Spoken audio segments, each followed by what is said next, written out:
আজ যে ঘটনাটা আপনাদের বলতে চলেছি সেটা বীরভূম জেলার একটা ছোট গ্রামের।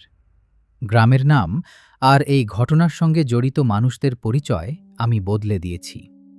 কারণ আজও ওই গ্রামের মানুষ বিশ্বাস করেন অমাবস্যার রাতে বাঁশ বনের ভেতরে যে নীল আলোটা জ্বলে সেটা কোনো আলো নয়, সেটা এমন কারো চোখ যে এখনও একজন মানুষ খুঁজছে। ২০২২ সালের অক্টোবর মাস, দুর্গাপুজো শেষ হয়েছে কয়েকদিন আগে। আমি তখন কলকাতায় একটা ছোট সংবাদপত্রে কাজ করি। আমার নাম অর্ণব। আমি মূলত গ্রামের লোককথা, অদ্ভুত ঘটনা আর মানুষের বিশ্বাস নিয়ে রিপোর্ট করতাম। একদিন অফিসে বসে কাজ করছি, হঠাৎ আমার ডেস্কে একটা বাদামি রঙের খাম এসে পড়ল। কোনো প্রেরকের নাম নেই, কোনো ঠিকানা নেই, শুধু কালো কালি দিয়ে একটা লাইন লেখা, সত্যি গল্প লিখতে চাইলে গোপালডাঙায় চলে আসুন। খামের ভেতরে একটা পুরনো ছবি, ছবিতে একটা বিশাল বাঁশবন, আর বাঁশবনের ঠিক মাঝখানে একটা ছোট্ট নীল আলো। প্রথমে ভাবলাম কেউ হয়তো মজা করেছে, কিন্তু ছবিটার পিছনে লেখা একটা লাইন আমাকে থামিয়ে দিল। এই ছবিটা তোলার ৩ ঘন্টা পর ফটোগ্রাফার মারা যায়। আমি ঠিক করলাম একবার গিয়েই দেখা যাক। ২ দিন পরে আমি বীরভূমের উদ্দেশ্যে রওনা দিলাম। বাস থেকে নামতেই বুঝলাম এটা অন্যরকম একটা গ্রাম। গ্রামের নাম গোপালডাঙা।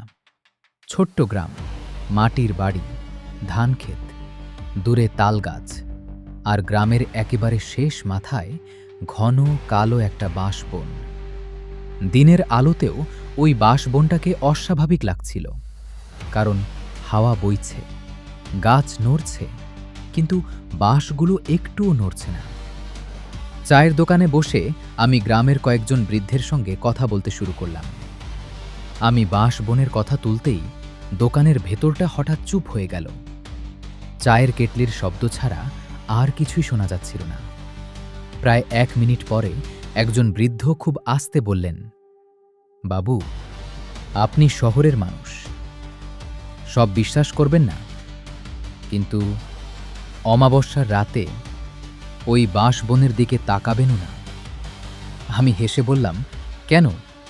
বৃদ্ধ আমার চোখের দিকে তাকিয়ে বললেন, কারণ যেদিন নীল আলোটা আপনাকে দেখে ফেলবে, সেদিন থেকে আপনি আর আগের মানুষ থাকবেন না। আমি জিজ্ঞেস করলাম, কেউ কি ওখানে গিয়ে ফিরে এসেছে?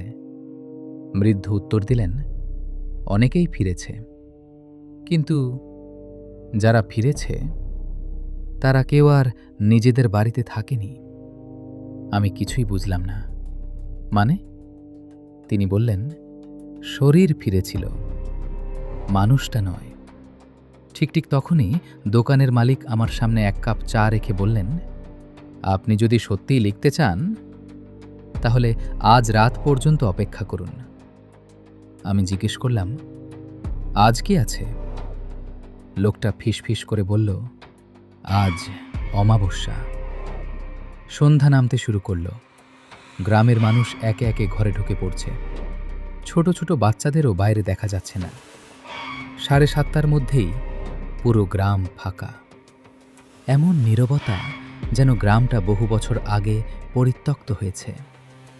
শুধু দূরে বাঁশবনের দিক থেকে মাঝে মাঝে শুকনো বাঁশে বাঁশে ঘষা লাগার শব্দ আসছে, খর খর।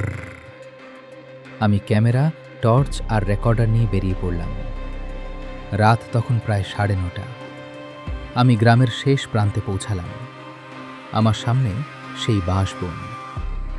দিনের চেয়ে রাতে জায়গাটা যেন আরও বড় হয়ে গেছে। বাতাস নেই, তবু বাঁশগুলো নিজেরাই দুলছে। আমি ক্যামেরা অন করলাম। ঠিক তখনই আমার পিছন থেকে একটা গলা ভেসে এলো, বাবু। আমি ঘুরে দেখি সেই বৃদ্ধ। তিনি হাঁপাচ্ছেন, মনে হচ্ছে দৌড়ে সরে এসেছেন। তিনি আমার হাত শক্ত করে ধরে বললেন, যদি ভেতরে যান তাহলে একটা কথা মনে রাখবেন। আমি বললাম, কি? তিনি ধীরে ধীরে বললেন, ভেতরে যদি আপনার নিজের গলায় আপনার নাম ধরে কেউ ডাকে, কোনো অবস্থাতেই উত্তর দেবেন না। আমার বুকের ভেতরটা ধক করে উঠল। আমি হেসে বললাম, আমার নিজের গলায়? বৃদ্ধ মাথা নাড়লেন। হ্যাঁ, কারণ ও প্রথমে আপনার গলাটাই চুরি করে।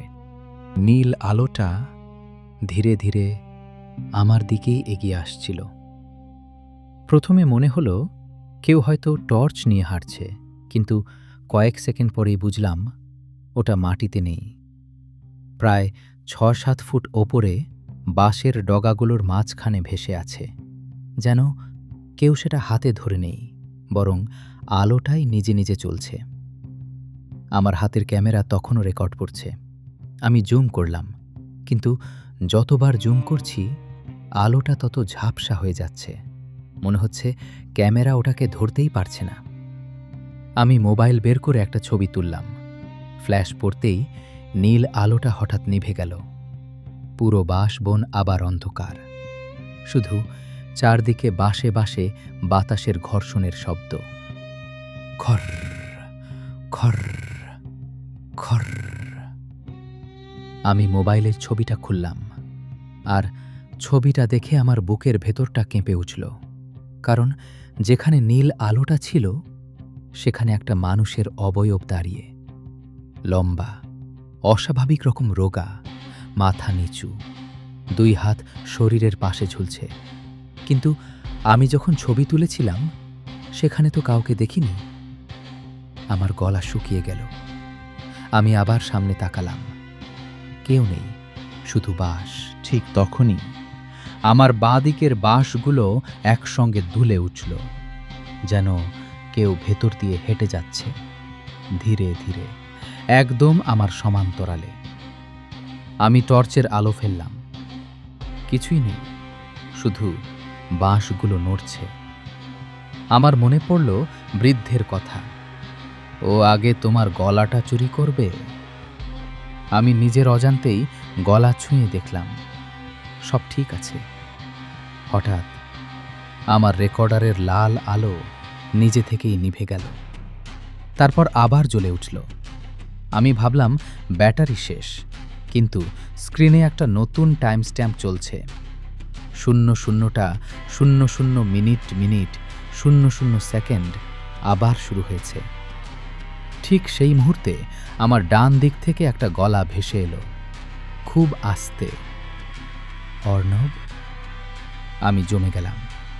গলাটা আমার নিজের, হুবহু আমার নিজের গলা, একটুও এদিক ওদিক নয়। আমার সারা শরীর ঠান্ডা হয়ে গেল। বৃদ্ধ বলেছিলেন, যদি নিজের গলায় নাম ধরে ডাকে উত্তর দেওয়া যাবে না। আমি দাঁত চেপে চুপ করে রইলাম। আবার সেই গলা, এইবার একটু কাছে। অর্ণব, শুনতে পাচ্ছিস? আমার বুক ধরফর করছে। আমি উত্তর দিলাম না। তারপর হঠাৎ বাঁশবনের একেবারে অন্য দিক থেকে আমার মায়ের গলা। অর্ণব! আমি চমকে উঠলাম। অসম্ভব, মা তো কলকাতায়, এখানে কিভাবে? অর্ণব, কোথায় তুই? মায়ের গলাটা কাঁপছে। মনে হচ্ছে তিনি কাঁদছেন। আমার চোখে জল চলে এলো। আমি প্রায় উত্তর দিয়ে ফেলছিলাম, ঠিক তখনই আমার কাঁধে কেউ হাত রাখল। আমি ভয়ে ঘুরে দাঁড়ালাম। সেই বৃদ্ধ। কখন যে তিনি আমার পিছনে এসে দাঁড়িয়েছেন আমি টেরই পাইনি। তিনি আমার মুখ চেপে ধরে ফিস ফিস করে বললেন, একটাও শব্দ করবেন না। আমরা দুজন বাঁশের আড়ালে বসে পড়লাম। বৃদ্ধ খুব আস্তে বললেন, এখন যাও শুনছেন তার একটাও সত্যি নয়। আমি মাথা নাড়লাম, কিন্তু পরের মুহূর্তেই পুরো বাঁশ বন জুড়ে শত শত গলা একসঙ্গে আমার নাম ডাকতে শুরু করল। অর্ণব, অর্ণব, অর্ণব! পুরুষ, মহিলা, শিশু, বৃদ্ধ, সবাই, কিন্তু সব গলাই আমার নিজের। আমি কান চেপে ধরলাম। শব্দ থামছে না, বরং আরও কাছে আসছে। যেন শত শত মানুষ বাঁশের আড়াল থেকে ধীরে ধীরে আমার দিকে এগিয়ে আসছে। বৃদ্ধ হঠাৎ আমার কানে বললেন, চোখ বন্ধ করুন। আমি সঙ্গে সঙ্গে চোখ বন্ধ করলাম। তিনি বললেন, যতক্ষণ না আমি বলছি চোখ খুলবেন না। আমি চোখ বন্ধ করেই দাঁড়িয়ে আছি। হঠাৎ আমার একেবারে সামনে কেউ এসে দাঁড়ালো। আমি তার নিঃশ্বাসের শব্দ শুনতে পাচ্ছি। ঠান্ডা, অস্বাভাবিক ঠান্ডা। তারপর সে আমার নিজের গলায় ফিস ফিস করে বলল, অর্ণব, চোখ খোল, আমি তুই। আমার বুকের ভেতরটা কেঁপে উঠল। আমি প্রাণপণ চোখ বন্ধ করে রইলাম। কয়েক সেকেন্ড পর নিঃশ্বাসের শব্দটা থেমে গেল। বৃদ্ধ বললেন, এখন খুলুন। আমি ধীরে ধীরে চোখ খুললাম, আর যা দেখলাম সেটা কোনোদিন ভুলতে পারবো না। আমার সামনে যেখানে একটু আগেও বাঁশ ছিল, সেখানে এখন প্রায় ৩০-৪০ জন মানুষ দাঁড়িয়ে, সবাই স্থির, সবাই আমার দিকে তাকিয়ে, আর সবার মুখ একই, একদম আমার মুখ। তারা কেউ নড়ছে না, কেউ কথা বলছে না, শুধু একসঙ্গে হাসছে। ঠিক তখনই দূরে আবার সেই নীল আলোটা জ্বলে উঠল, আর এইবার আমি স্পষ্ট দেখলাম ওটা আলো নয়, দুটি নীল চোখ, যেগুলো ধীরে ধীরে সব অর্ণবদের মাঝখান দিয়ে আমার দিকেই এগিয়ে আসছে। আমি আর নড়তে পারছিলাম না। আমার সামনে ৩০-৪০টা মানুষ, সবাই আমার মুখ, একই চোখ, একই চুল, একই জামা, শুধু ওদের চোখের মণি দুটো একেবারে নীল, আগুনের মতো নয়, বরফের মতো নীল। আমি খুব আস্তে বৃদ্ধকে বললাম, এরা কারা? বৃদ্ধ উত্তর দিলেন না। অনেকক্ষণ চুপ করে থেকে বললেন, এরা মানুষ ছিল। আমার বুক ধক করে উঠল। ছিল মানে? যারা নীল চোখের দিকে তাকিয়েছিল ওরা সবাই। ঠিক তখনই সামনের সারিতে দাঁড়িয়ে থাকা আমার মতো দেখতে একজন এক পা এগিয়ে এলো। তার ঠোঁট নড়ল, কিন্তু গলাটা বেরোল আমার বাবার। অর্ণব, বাড়ি চলো। আমার বুকটা মোচড় দিয়ে উঠল। তারপর আরেকজন এগিয়ে এলো, এইবার মায়ের গলা।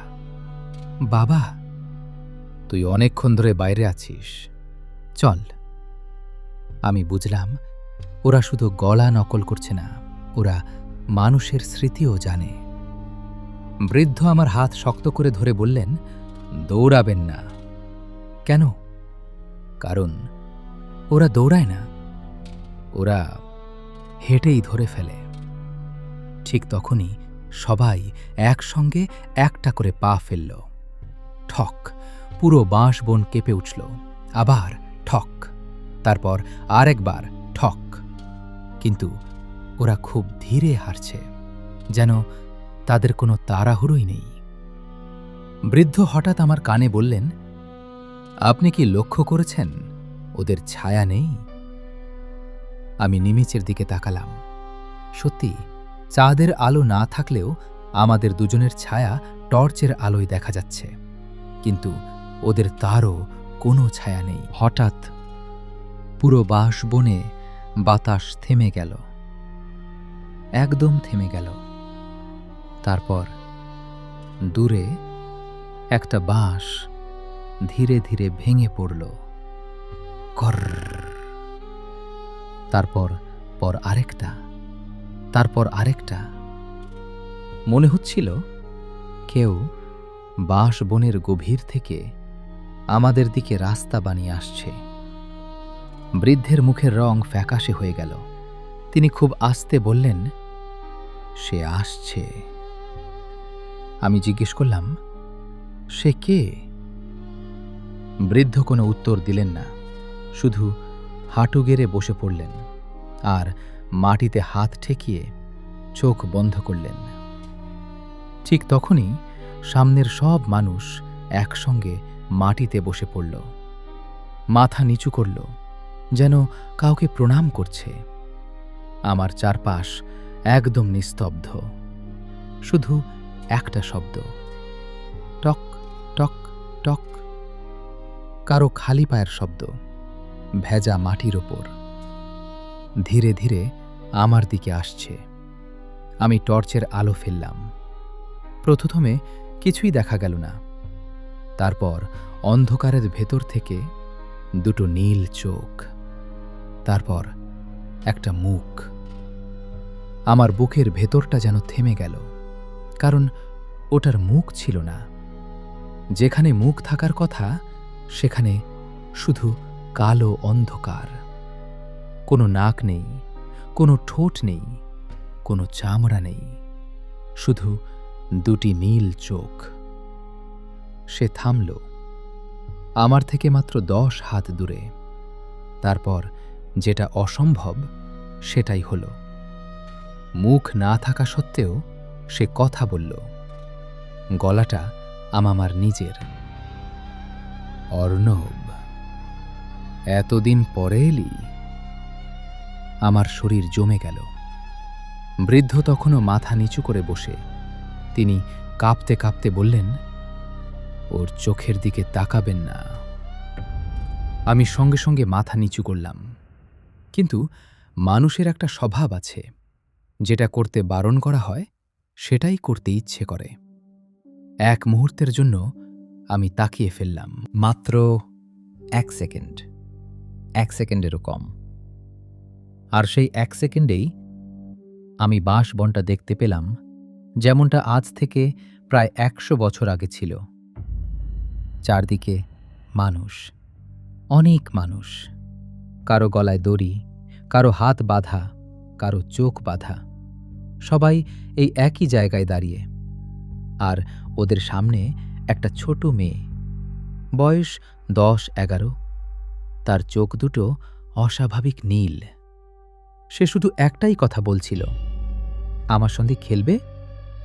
তারপর একজন একজন করে সব মানুষ তার চোখের দিকে তাকিয়েছিল। হঠাৎ সব দৃশ্য মিলিয়ে গেল। আমি আবার বর্তমান সময় ফিরে এলাম। আমার নাক দিয়ে রক্ত পড়ছে, কান দিয়ে রক্ত পড়ছে, আর সামনের সেই মুখহীন সত্তাটা এবার ধীরে ধীরে হাসছে, যদিও তার কোনো মুখই নেই। সে আবার বলল, এবার তোর গলাটা আমার দরকার।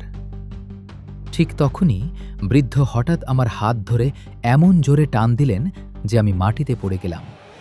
তিনি চিৎকার করে উঠলেন, দৌড়ান, এক্ষুনি দৌড়ান, ও আপনার নাম পেয়ে গেছে। আমি পিছনে না তাকিয়ে দৌড়াতে শুরু করলাম। কিন্তু দৌড়তে দৌড়তেই আমি শুনতে পেলাম আমার ঠিক পিছন থেকে শত শত মানুষ আমার নিজের গলায় একসঙ্গে হাসছে। আমি প্রাণপণে দৌড়াচ্ছিলাম। শুকনো বাঁশের পাতা পায়ের নিচে ভেঙে যাচ্ছে, নিঃশ্বাস নিতে কষ্ট হচ্ছে। কিন্তু যতই দৌড়াচ্ছি ততই মনে হচ্ছে আমি একই জায়গায় ঘুরছি। একই বাঁশ, একই ভাঙা গুড়ি, একই শুকনো পুকুর। আমি বুঝলাম বাঁশবনটা আর আগের মতো নেই। হঠাৎ বৃদ্ধ আমার হাত ধরে থামিয়ে দিলেন। তিনি হাঁপাচ্ছেন, মুখে রক্ত। আমি বললাম, আমরা বেরোতে পারছি না। বৃদ্ধ খুব আস্তে বললেন, কারণ ও আমাদের বেরোতে দিচ্ছে না। ঠিক তখনই চারদিক থেকে নীল আলো জ্বলতে শুরু করল। 1টা, 2টো, 10টা, 20টা। মুহূর্তের মধ্যে পুরো বাঁশবন শত শত নীল চোখে ভরে গেল। আমি আতঙ্কে টর্চ জ্বালালাম। যেদিকে আলো ফেলছি সেখানেই মানুষ দাঁড়িয়ে। সবাই আমার মুখ, সবাই নীল চোখ, সবাই হাসছে। হঠাৎ বৃদ্ধ মাটিতে বসে পড়লেন। আমি তাকে ধরতে গেলাম। তিনি আমার হাত সরিয়ে দিলেন। তারপর খুব শান্ত গলায় বললেন, আজ আমার পালা। আমি চমকে উঠলাম। মানে? বৃদ্ধ মাটির দিকে তাকিয়ে বললেন, আমি 35 বছর ধরে এটাকে আটকে রেখেছি। আজ ও আমাকে ছেড়ে তোমাকে বেছে নিয়েছে। আমার বুকের ভেতরটা কেঁপে উঠল। আপনি কে? তিনি প্রথমবার নিজের পরিচয় দিলেন। আমার নাম নিত্যানন্দ পাল। 1987 সালে আমি প্রথম ওর চোখে তাকিয়েছিলাম। আমার সঙ্গে আর 4 জন ছিল। আমি একাই ফিরেছিলাম। আমি স্তব্ধ হয়ে গেলাম। তাহলে এত বছর? বৃদ্ধ হালকা হেসে বললেন, আমি ফিরিনি, ও আমাকে ফিরিয়েছিল। আমার শরীর ঠান্ডা হয়ে গেল। তিনি মানুষ নন? ঠিক তখনই মুখহীন সত্তাটা আমাদের সামনে এসে দাঁড়াল। এবার তার উচ্চতা বাঁশের থেকেও বেশি। সে কোনো শব্দ করছিল না, শুধু তার নীল চোখ দুটো আমার দিকে স্থির। বৃদ্ধ উঠে দাঁড়ালেন। তিনি 2 হাত জোর করে বললেন, আজ শেষবারের মতো আমাকে নিয়ে চলো।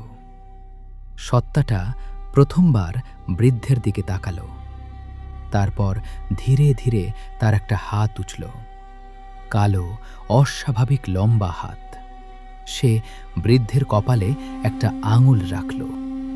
পরের মুহূর্তেই আমার সামনে বৃদ্ধের শরীর ধীরে ধীরে শুকনো বাঁশপাতার মতো ভেঙে গুঁড়ো হয়ে মাটিতে মিশে গেল। একটাও চিৎকার নয়, একটাও শব্দ নয়, শুধু ধুলো। আর সেই মুহূর্তে চারপাশের সব নীল চোখ একসঙ্গে নিভে গেল। পুরো বাঁশবন আবার অন্ধকার। আমি সুযোগ বুঝে দৌড়াতে শুরু করলাম। এইবার হঠাৎ দূরে গ্রামের মন্দিরের ঘণ্টা বাজল। ঢং ঢং ঢং, একটার পর একটা। মনে হলো পুরো গ্রাম জেগে উঠেছে। ঠিক সেই মুহূর্তে বাঁশবনের ভেতরের সব শব্দ বন্ধ হয়ে গেল। আমি পিছনে তাকাইনি, শুধু দৌড়েছি। কিছুক্ষণ পরে আমি গ্রামের মাঠে এসে পড়লাম। লোকজন আমাকে ঘিরে ধরল। কারো হাতে লণ্ঠন, কারো হাতে মশাল, সবাই আতঙ্কিত। একজন বললেন, বাবু, আপনি একাই ফিরলেন? আমি হাঁপাতে হাঁপাতে বললাম, নিত্যানন্দ কাকু। উনি কোথায়? লোকগুলো একসঙ্গে আমার দিকে তাকিয়ে রইল। একজন বৃদ্ধ এগিয়ে এসে বললেন, কোন নিত্যানন্দ? আমি বললাম, যিনি আমাকে বাঁচালেন। লোকটা কাপা গলায় বলল, অসম্ভব, নিত্যানন্দ পাল তো 1987 সালেই মারা গেছেন। আমার শরীর অবশ হয়ে গেল। লোকটা আমাকে গ্রামের শ্মশানে নিয়ে গেল। একটা পুরনো পাথরের ফলক দেখালো। সেখানে লেখা, নিত্যানন্দ পাল জন্ম 1954, মৃত্যু 1987। আমি আর কোনো কথা বলতে পারিনি। আমি আর কিছু বললাম না। টর্চ জ্বালিয়ে বাঁশবনের ভেতরে পা রাখলাম। প্রথম 5 মিনিট কিছুই ঘটল না, শুধু শুকনো পাতা মারানোর শব্দ। তারপর হঠাৎ আমার টর্চটা একবার জ্বলে উঠল, আবার নিভে গেল, আবার জ্বলল। ঠিক সেই মুহূর্তে বাঁশবনের অনেক গভীর থেকে একটা ছোট্ট নীল আলো জ্বলে উঠল। একবার, দুবার। তারপর সেই আলোটা ধীরে ধীরে আমার দিকেই এগোতে শুরু করল। কলকাতায় ফিরে এসে আমি ক্যামেরার ফুটেজ খুললাম। সব ভিডিও আছে, কিন্তু যেখানে নিত্যানন্দ কাকুর সঙ্গে কথা বলছিলাম সেখানে আমি একা দাঁড়িয়ে। কারো সঙ্গে কথা বলছি, কারো হাত ধরছি, কিন্তু ভিডিওতে আমার পাশে কেউ নেই। আমি রেকর্ডারটা চালালাম। প্রথমে শুধু বাতাসের শব্দ, তারপর আমার নিজের গলা। আমি বলছি, কে? তারপর আরেকটা গলা, একদম আমার নিজের, কিন্তু আমি সেটা বলিনি। সেই গলাটা খুব আস্তে বলল, পরের অমাবস্যায় আমি আবার ডাকব, এইবার উত্তর দিস। আজ এই ঘটনার 3 বছর হয়ে গেছে। আমি আর কোনো দিন গোপালডাঙ্গায় যাইনি, কিন্তু প্রতি অমাবস্যার রাতে, রাত ঠিক 12টা 17 মিনিটে আমার বাড়ির জানলার বাইরে বাঁশে বাঁশে ঘষা লাগার সেই শব্দটা শুনতে পাই। খর খর খর আর ড্রর। আর মাঝে মাঝে অন্ধকারের মধ্যে দুটো ছোট নীল চোখ আমার জানলার দিকে তাকিয়ে থাকে। আমি আজও জানলা খুলিনি, কারণ নিত্যানন্দ কাকুর শেষ কথাটা এখনো আমার কানে বাজে। বাঁশবনের নীল আলো কাউকে মারে না, সে শুধু তোমার গলাটা নিয়ে যায়, তারপর তোমার গলায় অন্য কাউকে ডাকে। যদি গল্পটা আপনার ভালো লেগে থাকে তাহলে অশরীরী চ্যানেলটি অবশ্যই সাবস্ক্রাইব করুন। সামনে আরও এমন গ্রাম বাংলার অজানা লোককথা, ভৌতিক কাহিনী এবং নতুন নতুন নতুন অশরীরী গল্প নিয়ে আমরা ফিরব।